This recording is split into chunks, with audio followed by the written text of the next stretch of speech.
Hello everyone, how are you doing? This is MD Tech here with another quick tutorial.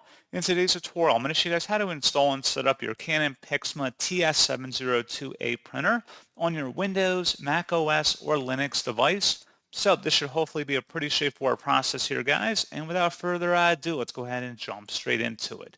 So all you have to do is open up a web browser, and you want to search for Canon PIXMA TS702a support. Best results should come back with a Canon domain here that says Canon support for PIXMA TS702a. Go ahead and select that. And now on this page, you want to just scroll down and expand software and drivers, and then select the TS700 series full driver and software package.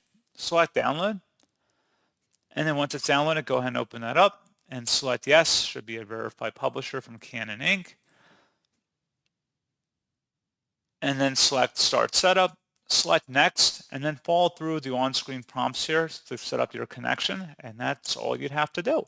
So pretty straightforward process, guys, and as always, thank you for watching. I do hope that I was able to help you out, and I do look forward to catching you all in the next tutorial. Goodbye.